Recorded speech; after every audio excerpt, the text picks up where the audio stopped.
Hello everyone, Dom from Esports News UK back with another Insomnia interview. This is like a double whammy, this one. I think I'm going to split it in two because I'm joined by Torok, who's been a support player for Verdant here at LAN, but you're also academy coach for XL Esports' JDXL. So yeah, nice to meet you, Torok, in person. How's it going? Yeah, it's very nice to finally meet you, really, right? It's been a long time coming. Esports News UK has been around like the entire time I've been in the scene, so it's funny to finally get an interview. Yeah, it's good. No, it's good to talk to you. And I guess first off, starting with the Verdant stuff, it's interesting you're playing as a support player. Was you a player before you became a coach? Or? So it was kind of one of those where I played at a level which would not be seen as like professional or anything like that.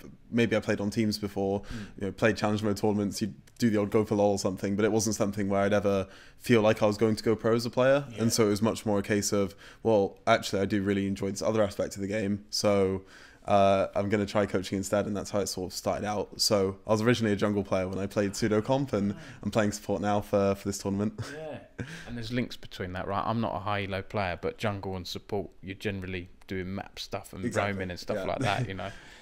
Yeah, how's it been? Is this your first Insomnia, or your first LAN? No, this is my third one. I came after my GCSEs with Bulldog, lost.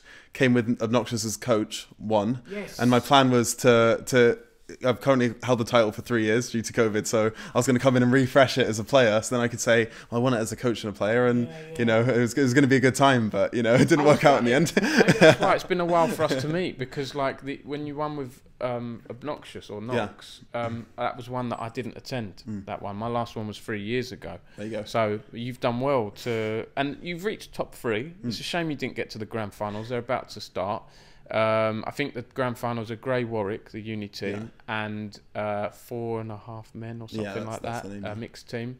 I've heard it's been a bit of what's it been like in LAN, because I heard that because Grey Warwick were taking part in the NSE finals and this, it was a bit hard. There were things rescheduled and you had to wait around. Was that a bit tough, that LAN environment? I think every LAN has stuff like this at Insomnia. It's just the reality of how they set it up. There's always something last minute or something that's gone wrong, which is a shame. But on the flip side, at the end of the day, we managed to get it sorted out. We managed to get all the games played, but we were hanging around for a couple of hours, well, 4 or 5 hours, I think, whilst they were supposed to play this NSE game for their finals.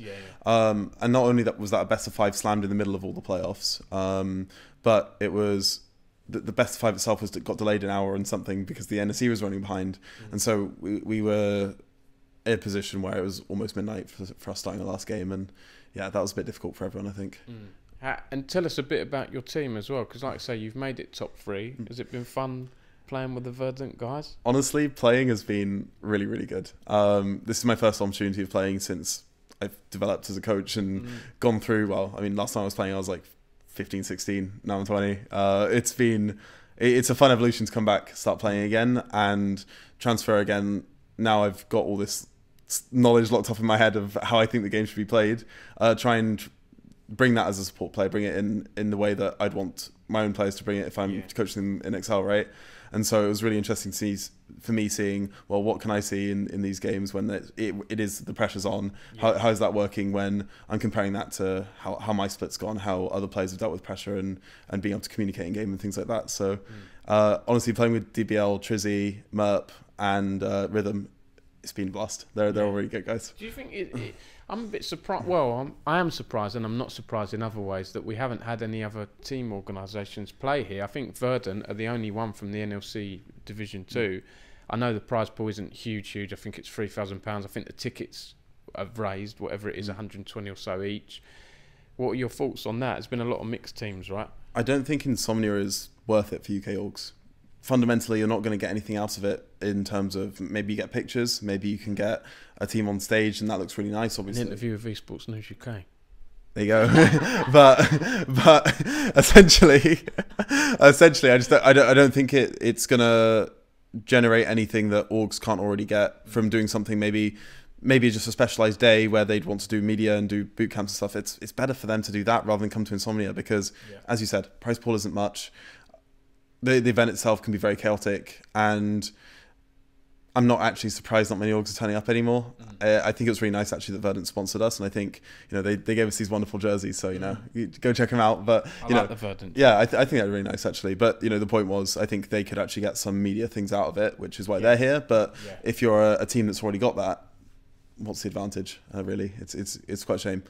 Apart from if you're having a booth or something, because then you get to engage with the audience a lot more, and you're actually being a proactive part of the LAN itself. Yeah, because it's funny, I interviewed Walter from Excel yesterday, and he said our League of Legends team isn't here, and I said, well, if you didn't, you know, you probably would have beaten everyone, you know, easily, that kind of thing. So yeah, tell us about playing in this LAN. Is there anyone who's surprised you, or toughest opponents, or any memorable sort of other players? Yeah.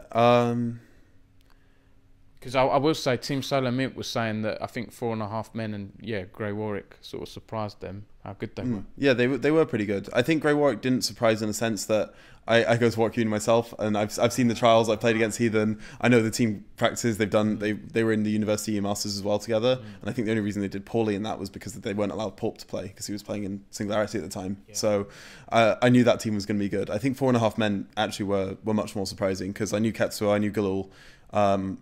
The rest I really had no idea about, but they're playing really well as a team, and I think it's nice to see that there are players that maybe people don't know about that are still turning up to Insomnia, and well, they're on finals now, right? So yeah. Absolutely.